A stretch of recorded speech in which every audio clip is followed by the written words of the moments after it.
22 பஞ்சாயத்தினுடைய தலைவர்கள் இவர்கள் எல்லாம் கேரள மக்கள் பாரதிய ஜனதா கட்சிக்கு தேசிய ஜனநாயக கூட்டணிக்கு கடந்த 5 ஆண்டுகள் மட்டும் கொடுத்திருக்கின்றார். அருமை சொந்தங்களே, இன்னைக்கு ராஜேந்திரன் இங்க தனியா நிக்கலி. தமிழகத்துல மே 4ஆம் தேதிக்கு பிறகு நம்முடைய முதலமைச்சராக பொறுப்பேற்கக்கூடிய எடப்பாடி பழனிசாமி அவர்களுடைய ஆசீர்வாதத்தில் நின்று கொண்டிருக்கின்றார். புரட்சி தலைவர் புரட்சி தலைவி அம்மா அவர்கள் ஆசீர்வாதம் செய்த அனைத்து அண்ணா திராவிட முன்னேற்ற கழகத்துடைய தலைவர்கள் தொண்டர்கள் மேடையில் வைத்திருக்கின்றார். இன்னைக்கு ராஜேந்திரன் உறுதியாக இருக்கின்றார்கள். பிரிட்டிஷ் இந்தியாவை விட்டு வெளியேறிய பிறகு மூணாறுடைய பட்டண பட்டயம் தீர்வு அது நிச்சயமாக அடுத்த 5 ஆண்டு காலத்தில் மத்திய அரசுடைய உதவியோடு இதை நான் தீர்ப்பேன் என்கின்ற உறுதியோடு நின்று கொண்டிருக்கின்றார். அது மட்டுமல்ல, கேரளாவில் குறிப்பாக இந்த இடுக்கி மாவட்டத்தில் மூணாறு பகுதியில இந்த பகுதியில 2021க்கு பிறகு நம்முடைய ஜாதி சான்றிதழ் வாங்குவதும் கூட கொஞ்சம் கஷ்டமாக என்னவெல்லாம் செய்ததை தடுத்து நிறுத்தி கொண்டிருக்கிறார்கள். அதனால் அரசியலமைப்பு சட்டத்திலே அதற்கான முழு முயற்சியில் இறங்குவேன் என்கின்ற நம்பிக்கையோடு நம்முடைய அண்ணன் அவர்கள் நம்முடைய கட்சியில் இணைந்து பயணம் செய்து கொண்டிருக்கிறார்கள். அவர்களுக்கும் நீங்கள் வாய்ப்பளித்து இந்த தேர்தலை வெற்றி பெற செய்யும் பொழுது மட்டும்தான் அவருடைய குரல் டெல்லியில உரக்க கேட்கும். அதற்காக அவர் வெற்றி பெற வேண்டிய கட்டாயம் இந்த தொகுதி நமக்கு இருக்கிறது. அருமை சொந்தங்கள், எத்தனையோ இடத்துல பார்த்திருக்கிறோம்.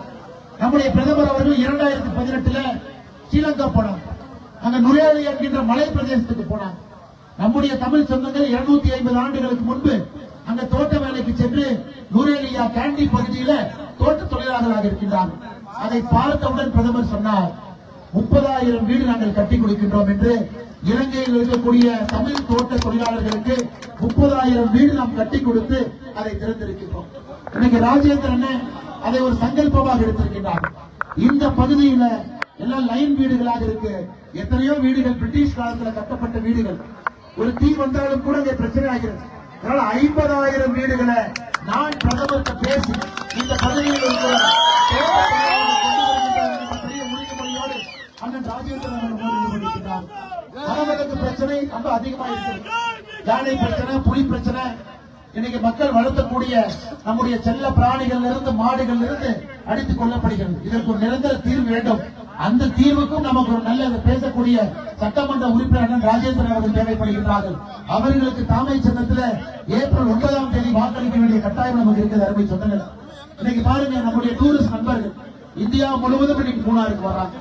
ஆனா டிராபிக் ஜாம் பாருங்க, எவ்வளவு டிராபிக் ஜாம் ஆகுது. உள்ளூர்ல இருக்கக்கூடிய மக்கள் உங்களுக்கு பிரச்சனை, இங்கே டூர் வரக்கூடிய மக்களுக்கு பிரச்சனை. ஒரு டிராபிக் ஜாம்ல மாட்டினா 2 மணி நேரம் 3 மணி நேரம் டிராபிக் ஜாம்ல மாட்டுறான்.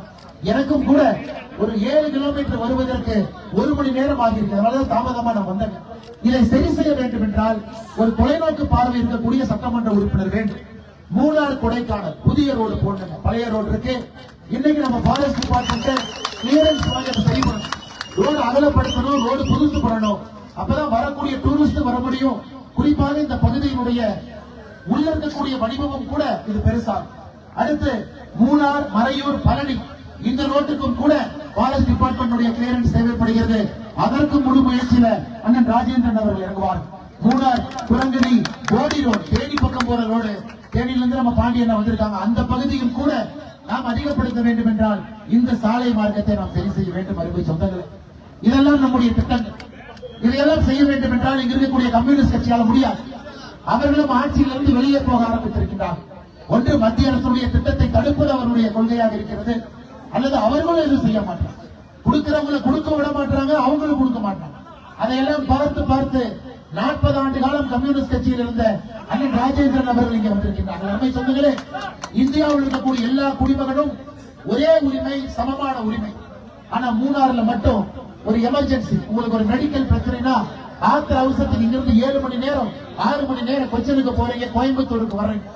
இன்னைக்கு மூணாருக்கு ஒரு மிக முக்கியமாக பல்நோக்கு மருத்துவமனை, எல்லா வசதிகளும் இருக்கக்கூடிய ஒரு டெரிஷரி சென்டராக இருக்கக்கூடிய ஒரு மருத்துவமனை. ஏன்னா நான் நம்பிக்கை வைக்கிறேன். இன்னைக்கு மூணாறுல 3 முறை கம்யூனிஸ்ட் எம்எல்ஏவாக இருந்த ராஜேந்திரன் பாரதிய ஜனதா கட்சியில தாமரை சின்னத்துல ஓட்டு போட்டு ஜெயிக்க வைக்கும் பொழுது இந்த செய்தி மோடி ஐயாவுடைய காதுக்கு போகும். அன்னைக்கு அவருக்கு தெரியும் மூணாறு மக்கள் எல்லாம் ஒரே குரல்ல பாரதிய ஜனதா கட்சிக்கு ஆதரவாக இருக்கிறாங்க. அதனால நம்முடைய ராஜேந்திரன் போய் எங்க பேசினா கூட அந்த குரலுக்கு ஒரு வலிமை வேண்டும். அந்த குரலுக்கு ஒரு வலிமை வேண்டும் என்றால் நாம ஓட்டுப்போம்.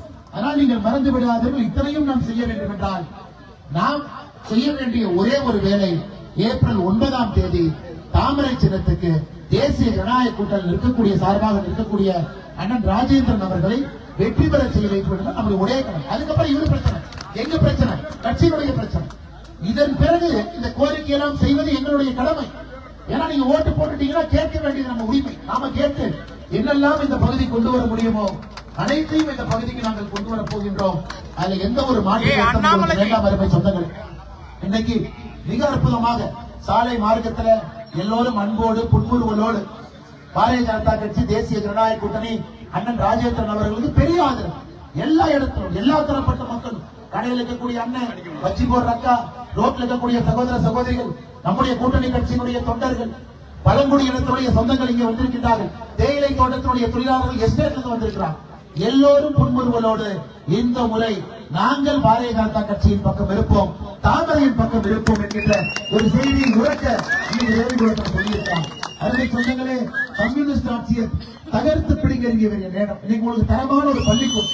இன்னைக்கு பாருங்க, அரசு பள்ளியுடைய தரத்தை உயர்த்த வேண்டும் என்று பாரத பிரதமர் அவர்கள் PM ஸ்ரீ திட்டத்தில் கேரளாவுக்கு 1500 கோடி ரூபாய் ஒதுக்கினா கூட கையெழுத்து போட்டு அந்த பணத்தை வாங்குவதற்கு கூட கம்யூனிஸ்ட் கட்சிக்கு மனசு இல்லைங்க.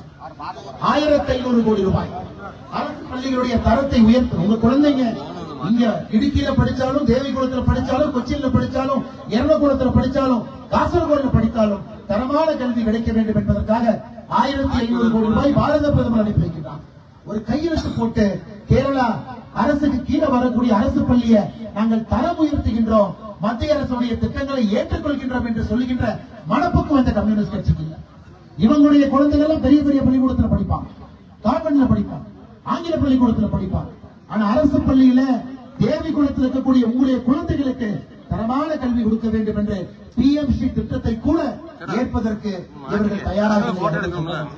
நீங்க திட்டத்தின் அடிப்படையில் பாருங்க, கேரளாவுக்கு மத்திய அரசை பொறுத்தவரை எந்த குறையும் வைக்கணும். மத்திய அரசை பொறுத்தவரை எல்லா திட்டங்களுக்கான நிதியுதவி கொடுக்கிறாங்க.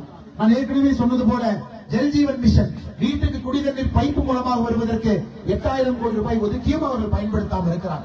அது மட்டுமில்லை அருமை சொன்னாங்களே, இன்னைக்கு நம்ம கேரளால 1,68,000 வீடு கட்டி கொடுத்திருக்கிறோம். நம்ம ஆட்சிக்கு வந்த பிறகு இன்னைக்கு கேரள அரசு அதையே ஒரு ஃபிராட் பண்ணி நகர்ப்புறத்தில் கொடுக்கக்கூடிய மோடி வீட்டை லைஃப் மிஷன் என்கின்ற பெயரை மாற்றி அதிலையும் குளறுபடி செய்து மக்களுக்கு போக வேண்டிய வீட்டையும் கூட தடுத்து நிறுத்தி இருக்கின்றார்கள்.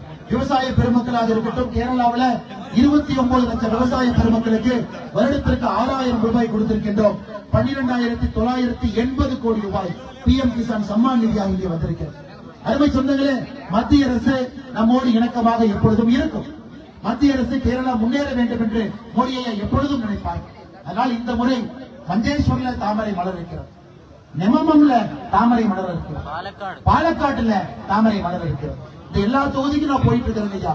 எல்லா இடத்திலும் கண்கூடாக தெரிகிறது, கேரளாவுடைய வடக்கிலிருந்து தெற்கு வரை தாமரை மலர்ந்து கொண்டே இருக்கிறது. தேவிகுளத்திலும் தாமரை மலர வேண்டும்.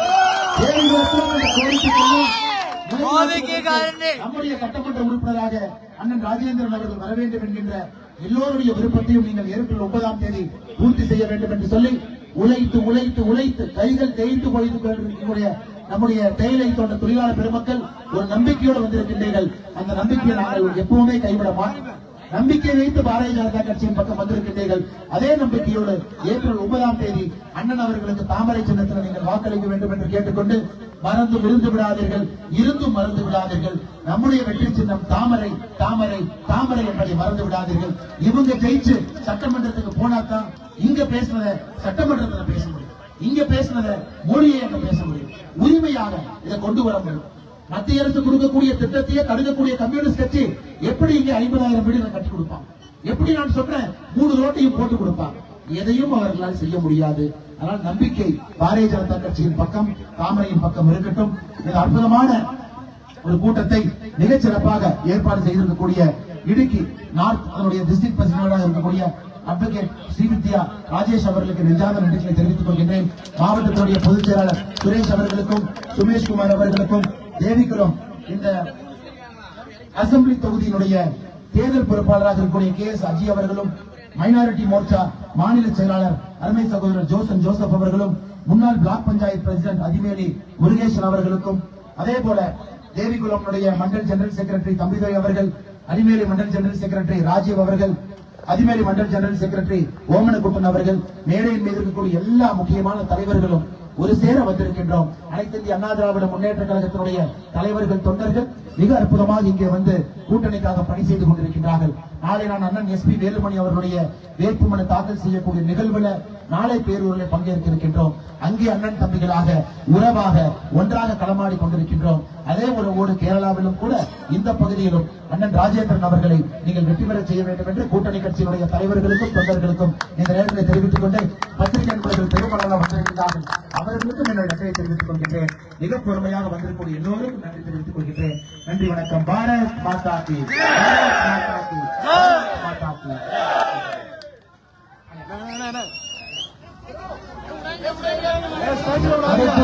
அடுத்து நமது வெற்றி வேட்பாளர்